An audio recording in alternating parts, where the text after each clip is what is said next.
எல்லா டீட்டெயில்ஸையும் சொல்லிட்டேன். இனிமே பண்றது நம்ம கையில தான் இருக்கு. இப்ப நமக்கு சாதகமான சூழ்நிலை உருவாகி இருக்கு. இந்த ஃபேக்டரி நம்ம வாங்கிட்டா நம்ம பட்ட கஷ்டம்லாம் போயிடும்.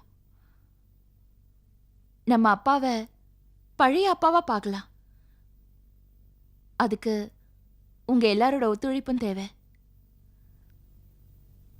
என்ன சொல்றீங்க?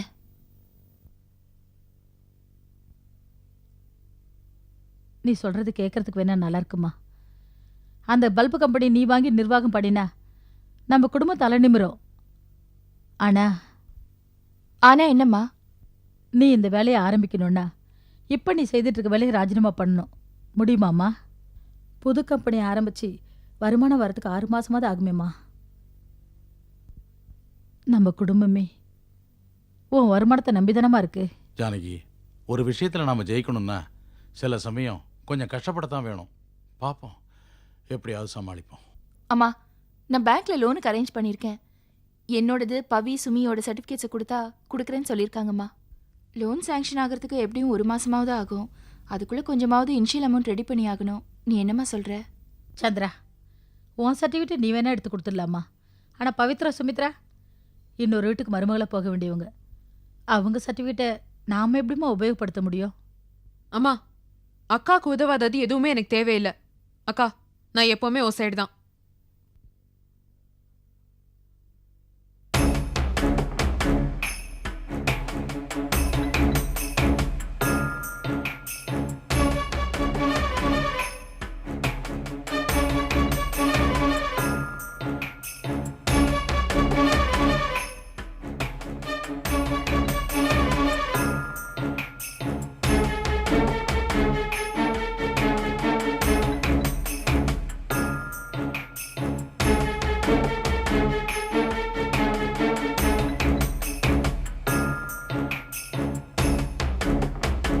இந்தா.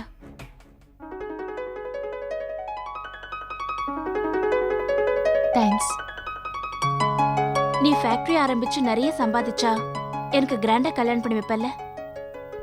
என்னடி சொல்ற? நீ சொன்ன மாப்பிளைய நான் கல்யாணம் பண்ணிக்கிறேன்.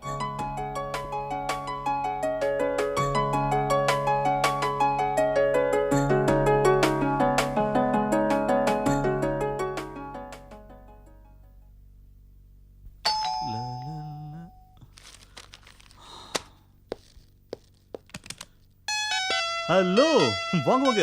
What A pleasant surprise. வாங்க வாங்க. நான் வந்ததே சர்ப்ரைஸா? இல்லையா பின்ன? நான் இன்னொரு சர்ப்ரைஸ் சொல்ல போறேன். அதை கேட்டா? என்னது, நீங்க வந்ததே எனக்கு சர்ப்ரைஸ், இதுல இன்னொரு சர்ப்ரைஸ் சொல்ல போறீங்களா? வாங்க வாங்க, உட்காருங்க ப்ளீஸ், உட்காருங்க. சொல்லுங்க சொல்லுங்க, என்ன சர்ப்ரைஸ் சொல்ல போறீங்க? சொல்லுங்க, கம் ஆன். சுமித்ரா உங்களை கல்யாணம் பண்ணிக்க சம்மதிச்சிட்டா. வாவ் வாவ், ரேடியா? நிஜமா தானே சொல்றீங்க? ம். வாவ், கேட்கறதுக்கு எனக்கு எவ்வளவு சந்தோஷமா இருக்கு தெரியுமா? முதல்ல அண்ணன் கிட்ட சொல்லணும், அவன் தான் ரொம்ப சந்தோஷப்படுவான். ஆமா, அவருக்கு தான் முதல்ல சொல்லணும். எங்க அவரு? ரூம்ல தான் இருக்கான். நான் போய் சொல்லிட்டு வந்துட்டுமா? நோ நோ, நீங்க எதுக்கு போறீங்க? நீங்க இருங்க, 2 மினிட்ஸ், நான் போய் கூட்டி வந்துறேன். இல்ல பரவாயில்ல, நானே போய் சொல்லிட்டு வந்துடுறேன். ஐயோ இல்லீங்க, அது பேச்சுலர் ரூம், கொஞ்சம் முன்ன பின்ன இருக்கும். நீங்க சடனா வந்து பாத்தீங்கன்னா ஷாக் ஆயிடுவீங்க. நானே போய் கூட்டி வந்துறேன். அதெல்லாம் ஒண்ணும் இல்ல, நான் அட்ஜஸ்ட் பண்ணிக்கிறேன். நானே போய். ப்ளீஸ் சொல்றத கேளுங்க, எனக்கு 2 மினிட்ஸ் டைம் கொடுங்க. நான் உள்ள போய் எல்லாத்தையும் சரி பண்ணிட்டு வந்து உங்களை கூட்டி போறேன். ஓகே?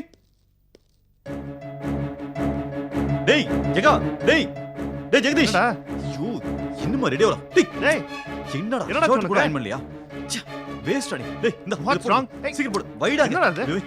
ஏய் என்னடா சொல்றீங்க? What's happening? எங்கடா? இங்க இருக்கா? என்னாச்சு உனக்கு காலங்காத்தால இப்படி குதிக்குறான்? டேய் சீக்கிரம்டா. என்னடா? சந்திரிகாடா. சந்திரிகாவா? ஃபோன் பண்ணாளா? டேய் என்னடா சீக்கிரம் ரெடி ஆவடா. அவங்க நேர்ல வந்திருக்காங்கடா. என்னது? நேர்ல வந்துட்டாளா? டேய் வரலையா? வரடா.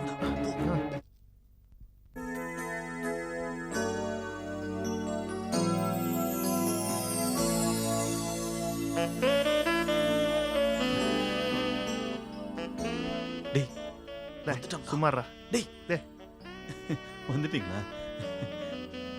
வாங்க வாங்க சந்திரிகா, வாங்க.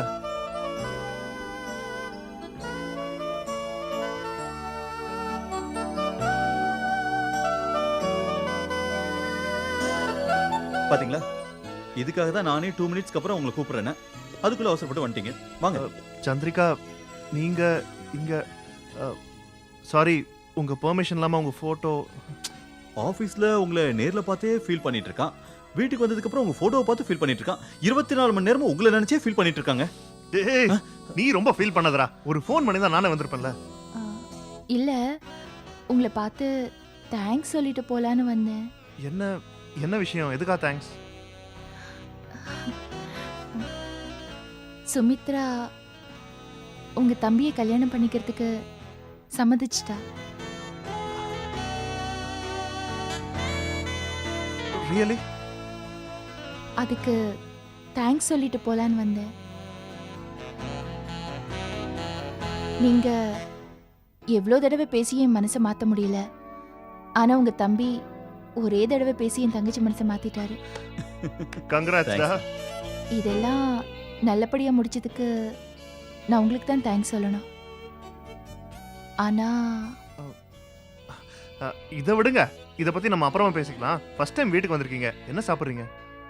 வேண்டாம், நான் அவசரமா வெளியில போகணும். இன்னொரு தடவை வந்து நானே சமைச்சு நம்ம எல்லாரும் சாப்பிடலாம். அந்த நாளுக்காக தான் நான் எதிர்பார்த்துட்டே இருக்கேன். அப்போ நான் கிளம்புறேன். போயிட்டு வாங்க. பாய்.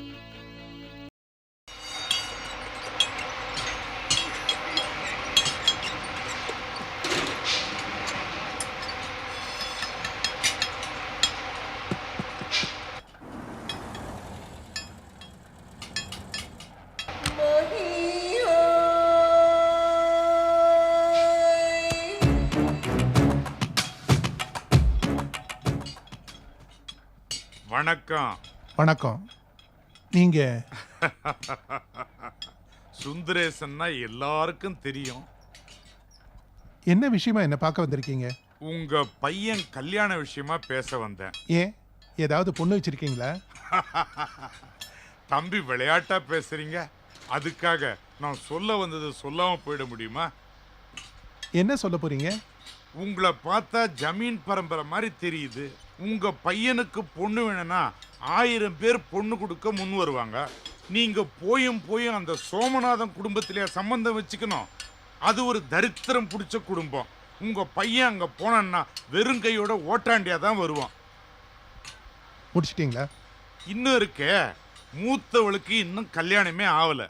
ஏன்னா தாலின்னு ஒன்று வந்துட்டா புருஷன் ஒருத்தன் வந்துருவான். அவன் 1008 வேலை சொல்லுவான். அதெல்லாம் வளைஞ்சி நெளிஞ்சி செய்யணும். தாலி இல்லை, கல்யாணம் இல்லைன்னா அவ இஷ்டத்துக்கு ஆடலாம் இல்ல. சரி, அவளை விடுங்க. அடுத்த பொண்ணுக்கு என்ன ஆச்சுன்னு தெரியல, சாக போயிட்டா. கடைசியா ஒன்று இருக்குது, அது காலேஜில் எவனோட சுத்திட்டு இருக்குதான். அப்பேற்பட்ட குடும்பத்துல நீங்க சம்பந்தம் வச்சுக்க போறீங்க. இது தேவையா? லுக், நீங்களா என்னை தேடி வந்ததுனால சொல்றேன், மரியாதையா வெளியில போயிடுங்க. இல்ல என் வாட்ச்மேனை விட்டு கழுத்தை பிடிச்சி வெளியில தள்ளுவேன்.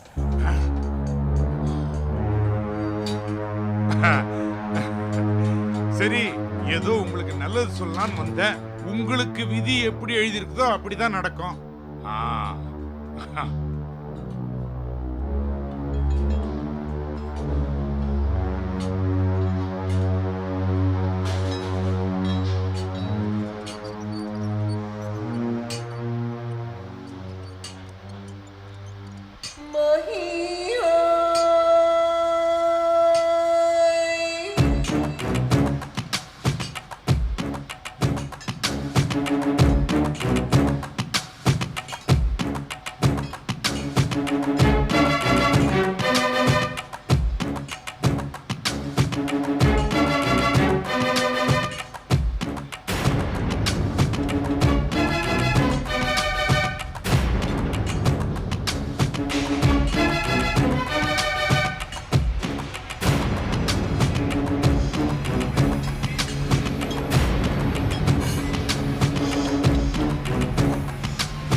இந்த ஸ்டேட்மெண்ட் இன்னைக்கே எம்ஏபிக்கு போகணும்.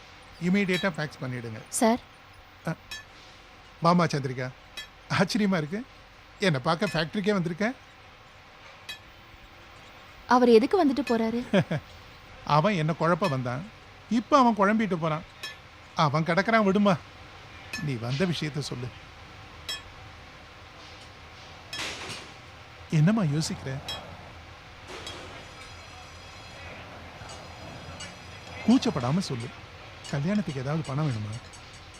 ஐயோ, பணம்லாம் ஒன்றும் வேண்டாம். பின்ன வேற ஏதாவது? என் பாஸ் மூலமா ஒரு பல்ப் ஃபேக்ட்ரி லீஸ்க்கு வந்திருக்கு. அதை நாங்களே எடுத்து நடத்தலான்னு இருக்கோம். அதுக்கு இனிஷியல் அமௌண்ட் எங்களை போட சொல்லியிருக்காங்க.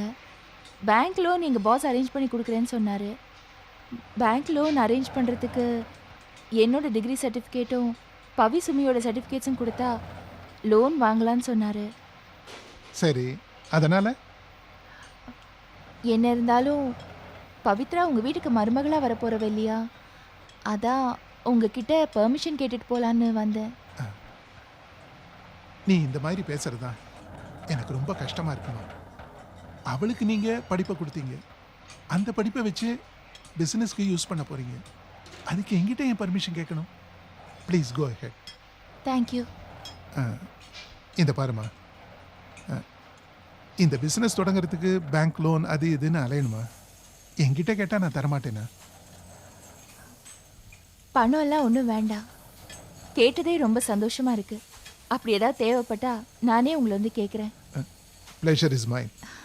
நான் வரேன். See you.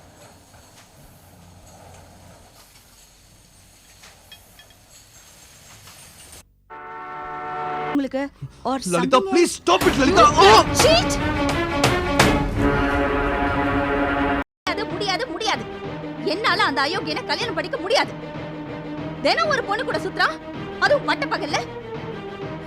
கொஞ்சம் கூட இங்கிதம் இல்லாம 4 பேர் இருக்காங்களேன்னு கூட பார்க்காம அவன் பாட்டுக்கு அந்த பொண்ணு சொல்லிக்க வெக்கமா இருக்கு. நீ எதுக்குமா அங்க போன? அவர் அங்க இருக்காரு தெரிஞ்ச நீ ஏமா அவர் முன்னாடி போய் உட்காந்த? நாகரிகம் இல்லாம பேசுன. நீ அங்க வருவேன்னு அவருக்கு தெரியுமா? அப்பா என்ன பேசுறீங்க நீங்க? ஒரு வருங்கால பாருமா, அவர் பெரிய இடத்து பிள்ளை. 4 இடத்துக்கு வருவாரு போவாரு. அதெல்லாம் நம்ம கண்டுக்காம இருக்கிறது தான் மரியாதை. சில பேர் கல்யாணத்துக்கு முன்னாடி அப்படி இப்படி இருப்பாங்க. கல்யாணத்துக்கு அப்புறம் சரியாயிடுமா? ஆனா நான் கல்யாணத்துக்கு முன்னாடி அப்படி இல்லையேப்பா. லலிதா, ஆணுக்குன்னு சில லிமிட், பொண்ணுக்குன்னு சில லிமிட் இருக்கு. வர மாதிரி பேசாத. ஒன்னு தெரிஞ்சுக்கோங்கப்பா, அந்த குடும்பத்தை விட நாம எந்த விதத்திலயும் குறைஞ்சவங்க இல்ல. அப்படி இருக்கும்போது அந்த குடும்பத்துல தான் போய் வாக்கு பண்ணணும்னு என்ன அவசியம் கேக்குறேன். பணமும் ஒண்ணு சேரணுமா? ஏன்பா, பணம் மட்டும் ஒண்ணு சேர்ந்தா போதுமா? ஆமா, அது எல்லாத்தையும் மறைச்சிடும். நாங்க சொல்ற மாதிரி நடந்துக்கோ. முடிவே பண்ணிட்டீங்கல்ல? ஆனா நான் உயிரோட இருந்தா தானே இந்த கல்யாணம் நடக்கும். பாக்குறேன் இந்த கல்யாணம் எப்படி நடக்குதுன்னு பாக்குறேன். என்னங்க, அவ என்னென்னமோ சொல்லிட்டு போறா. அடாடா, நம்ம பையனோட திருவிளையாடல் உங்க பொண்ணுக்கு தெரிஞ்சு போச்சா? இந்த நாய்க்கு எத்தனையோ தடவை சொல்லியிருக்கிறேன், உள்ளூர்ல இதெல்லாம் வச்சுக்காதரா, கடலோரமா எத்தனையோ கெஸ்ட் ஹவுஸ் இருக்கு, அங்க போய் வச்சுக்கடான்னு. ஏன் நம்ம கெஸ்ட் ஹவுஸே மகாபலிபுரத்துல இருக்கு, அங்க போய் தொலைக்க வேண்டியது தானே? ஒரு கட்டிக்க வேண்டிய ஆம்பளைய இன்னொரு பொண்ணோட பார்த்தா எந்த பொண்ணால தான் தாங்கிக்க முடியும்? நம்ம பையன் பண்ணது தப்பு தான், உங்க பொண்ணு சொல்றதும் கரெக்ட் தான். நாம தான் இதுக்கு ஏதாவது ஒன்று பண்ணணும். நம்ம கௌரவ பிரச்சனை என்ன? நிச்சயமான பொண்ணை நீங்களும் வெளியே தெருவு அனுப்பாம இருந்தா நல்லா இருந்திருக்கும். அப்படி போனதுனால தானே இந்த கருமத்தெல்லாம் பார்க்க வேண்டியதா போச்சு. அது இந்த பையனவோ என்ன மாதிரியே பிறந்துட்டான். ஏறக்குறைய நான் ஆட்டமெல்லாம் அவனும் ஆடிட்டு இருக்கிறான். கல்யாணம்னு ஒன்று ஆயிட்டா எல்லாம் சரியா போயிடும். இப்ப நான் கல்யாணம் பண்ணிட்டு தான் ஒழுக்கமா இல்லையா, பிசினஸ் பார்க்கலையா, பொறுப்பா இல்லையா? அது மாதிரி பொறுப்பெல்லாம் வந்துடும். நீங்க குழப்பிக்காதீங்க, எல்லாம் நல்லபடியா நடக்கும். என்ன, இந்த பொண்ணு போய் அந்த தரித்திரம் பிடிச்ச சந்திரிகா பொண்ணுகிட்ட எதையாவது சொல்ல போக, அந்த பொண்ணும் இந்த பொண்ணும் ஒரு கூட்டணி அமைச்சதுன்னு வச்சுங்க, இந்த மேட்ரே பெரிய பூகம்பம் ஆயிடும். கல்யாண பத்திரிகை வேற அடிச்சாச்சு, தடப்பட்டா அவ்வளவு நல்லதில்லை. அது என்னன்னா, இந்த விஷயம் வெளியே தெரிஞ்சா உங்களுக்கும் கேவலம், எனக்கும் கேவலம். 2 பேருமே வெளியே தலை காட்ட முடியாது. என்ன பண்றது? சரி, அதை நான் ஒரு மாதிரி சமாளிக்கிறேன். நீங்க உங்க பொண்ணை பத்திரமா பாத்துங்க. என்னால முடிஞ்ச வரைக்கும் லலிதாவை நானும் சமாதானப்படுத்த பாக்குறேன். நீங்க சமாதானப்படுத்துறீங்களோ இல்லையோ, இது ஒரு கட்டாய கல்யாணம் நான் முடிவு பண்ணிட்டேன். நான் முடிவு பண்ண தேதியில கல்யாணம் நடக்குது.